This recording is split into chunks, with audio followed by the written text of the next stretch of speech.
Thank you. Good evening. The news now from Meridian. As you may have seen on the ITN news, a Meridian investigation has revealed worrying lapses in airport security. Two of our reporters working undercover smuggled a toy gun and a pair of scissors onto flights to and from the south. Our transport correspondent Mike Pearce has the story. This is the gun I took on a flight from Heathrow to Edinburgh. It may be plastic, but it should have shown up as if it were real. At security, staff failed to detect it. It was then carried on a British Midland flight. BAA say they've confiscated 6 million items since September the 11th. But clearly there was a serious breach of security. We decided not to unwrap the gun on the plane because it may have caused concern and alarm to other passengers. But there are also other issues of concern. When we were checked in, we were not asked for any identification whatsoever. And we were not asked any security questions like were we carrying a toy gun or any sharp objects like scissors. At Gatwick and Southampton, Meridian Focus investigator Lindsay Winton managed to get this pair of scissors on flights. South East MEP Mark Watts is appalled. Even obviously a dummy gun could be a serious threat to the safety of a plane because people do not know necessarily that it's a dummy gun. BAA admit something went badly wrong and have launched an urgent investigation. Vandals have caused misery to people paying their respects at a Hampshire cemetery. More than 100 graves have been vandalised at Kingston Cemetery in Portsmouth. To her great dismay, Sylvia Young finds that her mother's grave has been uprooted by vandals. I just said, oh no, you know, it's sort of, it hurts you really to think that they've done this. Peter Farrell is equally upset by the damaged headstone of one of his closest friends who died of a heart attack at the age of 28. Why come down here and damage people's graves? They can't do nothing, they can't hurt no one, so why have they got to come down here and do it? Violet Clements is horrified by the graffiti scrawled on her husband's memorial stone. 150 other families will be suffering similar heartache. Cemetery staff reckon that's the number of graves ruined by vandals on Tuesday night.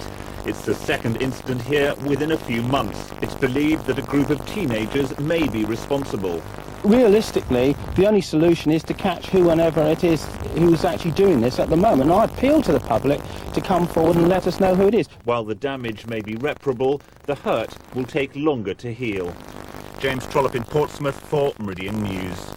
Staff at an insurance company which has announced thousands of job cuts have been told that no one in the south will be made redundant. Zurich International is cutting 4,500 jobs, and there were fears that many of them would go from its sites at Portsmouth, Fareham and Bournemouth. I did actually hear it on the radio this morning because it was quite fast. And it was a shock at the time, so I was worried at the time, but when I got in we got explained to us that we had nothing to worry about. And basically, we're not going to lose our jobs. Rather than making anyone redundant, the company isn't planning to fill vacant posts. Detectives investigating the murder of a man outside a late-night bar have released a surveillance video. They hope it will bring forward more witnesses. The footage shows a crowd of people outside Brannigan's bar in Southampton High Street. It was there on the pavement that Shah Vahab was punched to the ground. He died in hospital 36 hours later. Only a handful of those people have come forward so far, so we urgently need to speak to these people to build up an accurate version of events of what happened at that time. Police also want to hear from the passengers on the late-night bus that passed the murder scene. A teenager is recovering after being knocked down by a hit-and-run driver in Bognor. The 14-year-old was on his rollerblades in Chalkmere Coppice in Aldwick when the driver of a Fiesta accelerated towards him. 3 men have been arrested in connection with a sexual assault in the Isle of Wight. Officers detained the men, all in their early 20s, after an attack on a 19-year-old woman in a churchyard in Carisbrooke. Environmental health officers have been inspecting the scene of a massive fire in Sussex today. Residents in Port Slade were woken on Tuesday night to the sound of 2 gas-powered forklift trucks exploding. As flames consumed the building, clouds of smoke filled the sky, leaving a trail of debris downwind. The first day at school is a big day for all children, but it'll be an extra special milestone for Sussex youngster Luke Betterley. Are we going to go to school? It's a dress rehearsal for little Luke Betterley as he tries his new school uniform for size. He's starting classes for the first time a year late, after surviving acute liver failure as a baby. The illness caused him to lose his memory, and he had to learn to walk and talk again. It makes me feel really proud. He's done so well so far, so it's a big milestone in my book for him to actually be starting school and becoming a normal child. 3 years ago, in an operation that was the first of its kind in Britain, Luke's mum Jill donated part of her liver to him. It was a procedure that was a risk to mother and son alike. Both are now doing well. Now a happy 5-year-old, Luke's really looking forward to his big day. Hi.